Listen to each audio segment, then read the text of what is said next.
Hey, what's going on? It's your boy Big John from Big John's Bully House.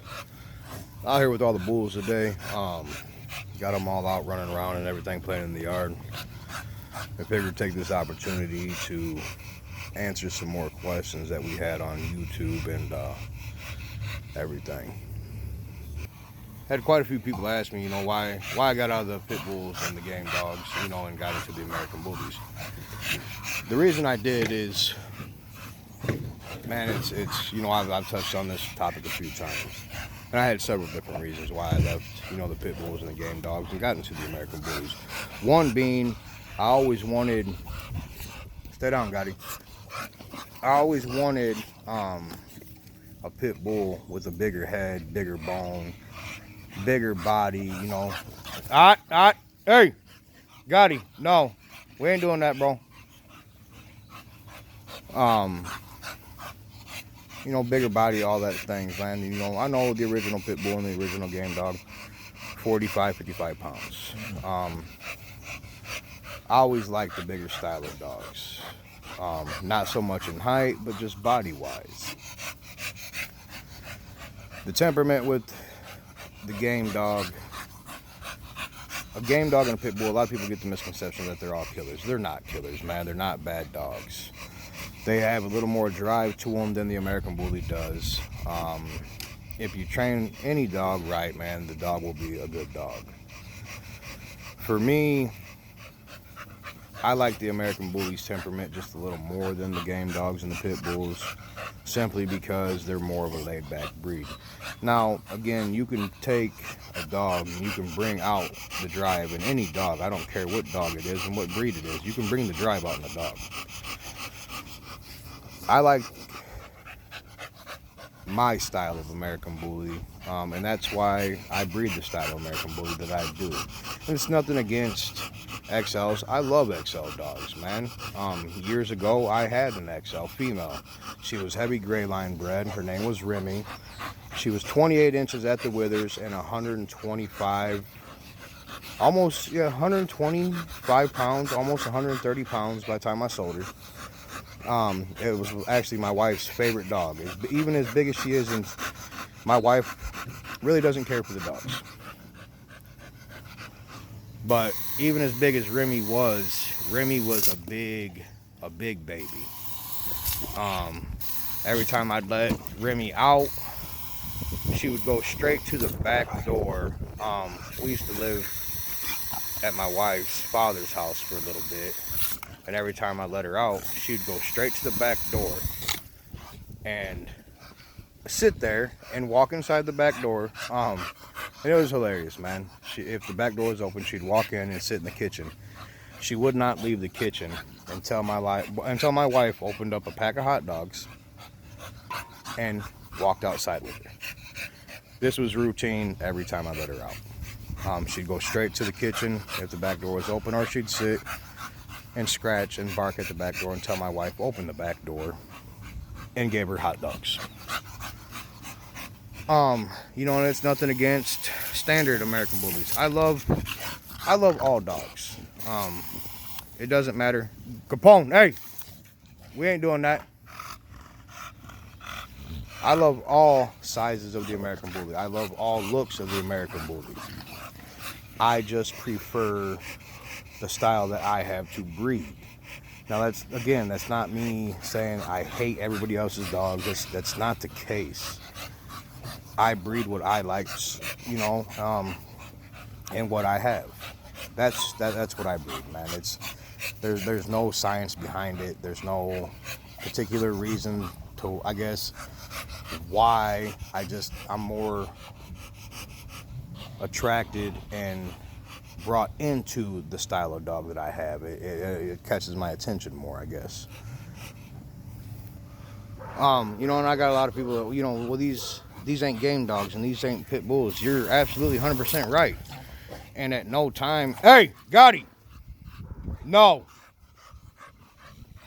And at no time do we say, hey, look at our pit bulls, or hey, look at our game dogs. So, I mean, to tell us that we don't have pit bulls and game dogs, you're not telling us something that we don't know. We know what we have. We know we don't have pit bulls. We know we don't have game dogs. We know that. We don't breed them. We breed American bullies. And the style that I like a more extreme American bully. I want it to be fully functional though. I still want it to have just enough drive, but not too much drive.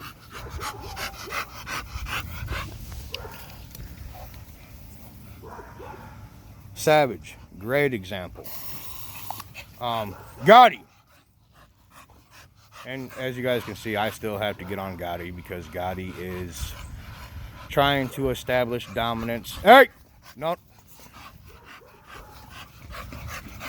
Establish dominance over every dog in the yard. He thinks with the lip nipping and biting that he's going to establish dominance. And all he's really doing is going to start a dog fight and end up getting disciplined for it. So that's why correcting before something happens and escalates into something that doesn't need to happen. Gotti is very headstrong and very stubborn. Savage, relax, dude. You're gonna get the water.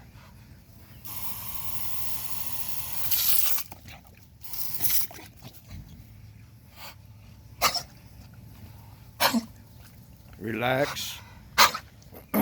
Hooch. Another great example.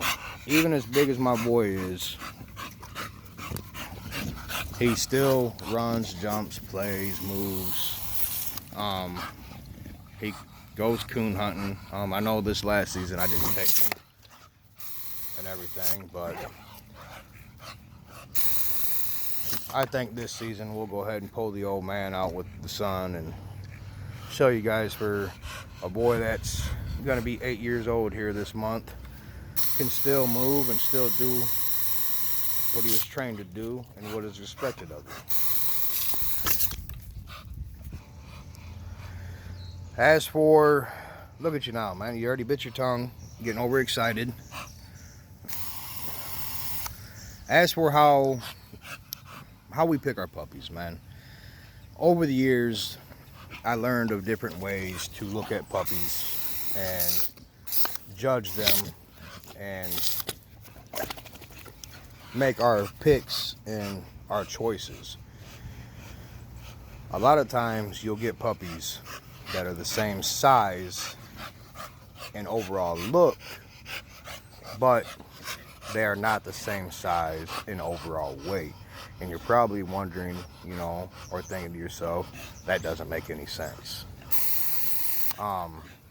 If you breed dogs and you have a litter of pups, you'll realize it actually makes a lot of sense. There will be puppies in the litter that overall they look the same size. But once you pick them two puppies up, one is going to be heavier than the other puppy. So at first we go by weight of the dog. We check that out and we monitor that and we watch that closely. Another thing is muzzle stop. We watch it from birth all the way up until the time that the puppies are able to be sold and leave the home. Now, not every dog is going to develop the same. So this is just me. This is what we do. I'm not saying it's the right thing to do. I'm just saying that this is what we do personally in our camp, in our kennel. Another thing, oh, got a bumblebee. Sorry about that. Some bitch almost got in my ear. Another thing we look for is tail.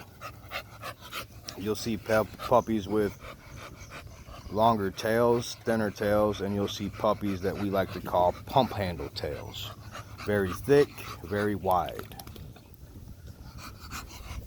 Those are just key things that we tend to look for in our litters and in our pups. Now again, the puppies that we sell, it's not saying that they're not good dogs and they're not going to turn out. We do our breedings because we want all of our dogs to be very consistent. But sometimes you get that dog that has just a little more. And like I said, we have certain things that we look for and certain traits that we look for. You know, I think, man, I hope I get your name right, bro. MMA trainee or trainer asked about Hooch's tail, if he's got a kink. There is no kinks in his tail. Another thing about Hooch. Hey, no. Got him. Another thing about Hooch. Well, look at you, man. You got dandelions all over you now.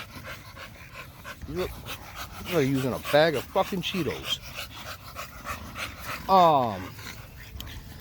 Another thing about Hooch. Another trait that we've realized through the years. When Hooch gets excited or gets upset, he has a knot that develops in his tail. And it's like it almost like it swells.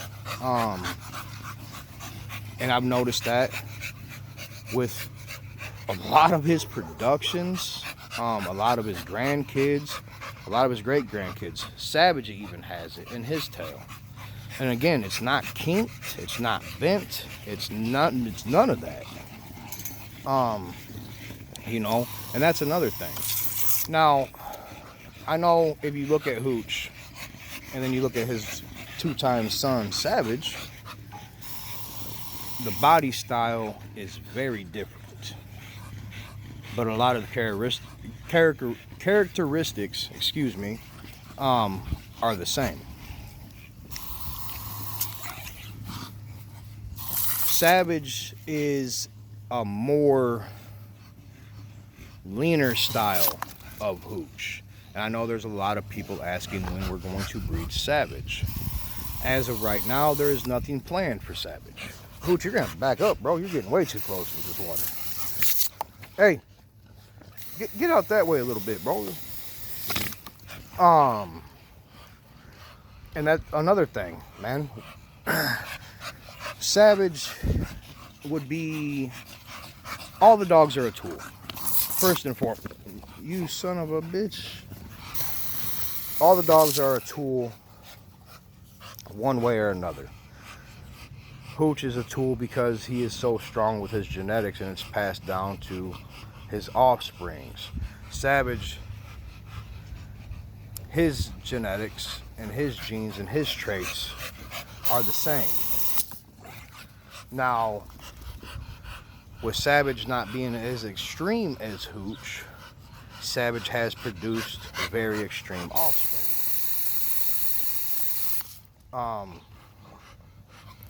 If something goes too far to the left, meaning too extreme or too overdone, then that's when we bring Savage in to pull it back and clean it up. Gotti, if a bitch is lacking bone and body, we bring him in to add to it. Two-Face, well, Two-Face is Two-Face. That bitch is a male and a female's body. Capone. Now, Capone is all of it in one. Short, compact, great top line, great rear. Gotti, quick. Straight tail, straight fronts, the whole 9 yards. He is the best of all of it. Gotti. Hey, now, come. You, come. Let's go. Come. Sit. No more. No more. Hey.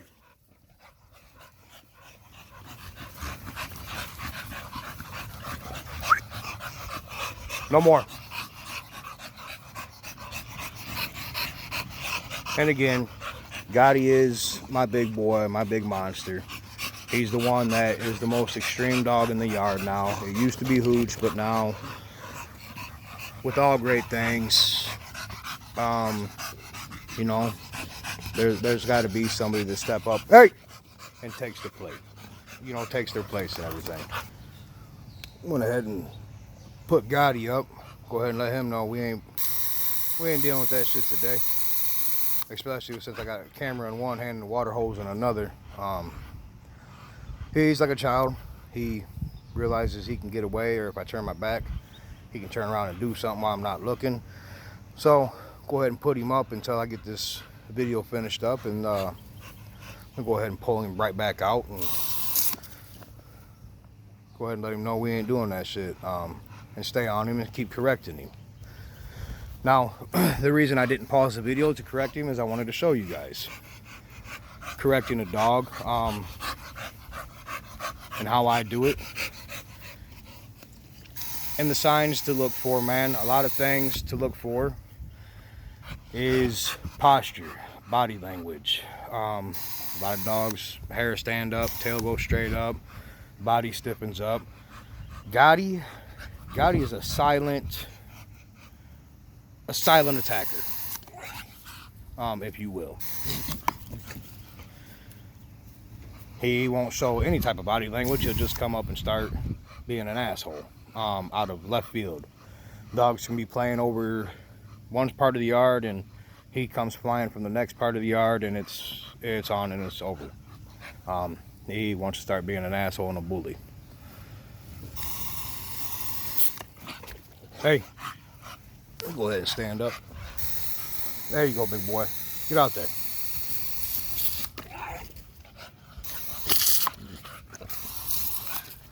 Now again, you know, Capone, I love everything about Capone. As for breedings and stud fees and everything, you know, we've touched on it numerous times. Capone is $1,000. Hey!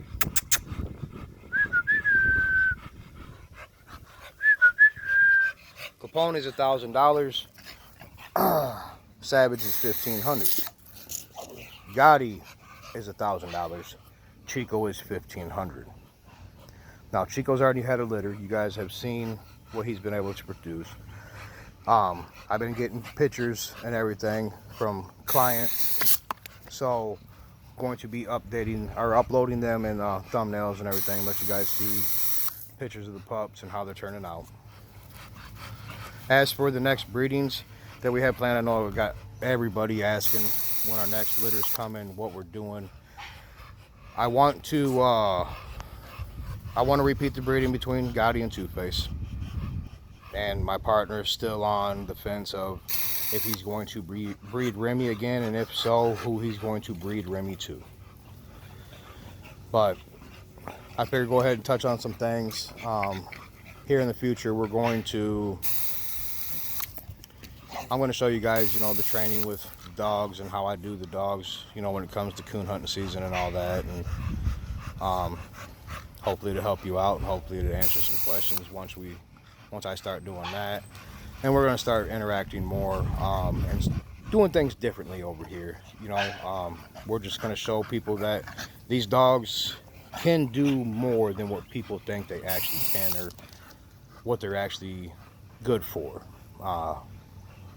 So hopefully everything goes as planned, and start getting the videos out here to you guys very shortly. Go ahead and give a shout out to all the subscribers, new and old, all the likes, shares. I know you are not shares anymore, but the followers, all the support, all the positivity. We appreciate you guys. We love you guys, man. Thanks for sticking with us. You know, we appreciate you guys staying subscribed to us and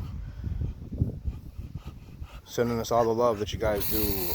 I mean, whether it's a birthday wish for my sons or myself or my family, or prayers to friends and family, and whatever the case may be, it's holidays and you guys are wishing me happy holidays. Whatever it is, man, I do appreciate it. I do love you guys for it. As always, take care, stay safe, and God bless y'all.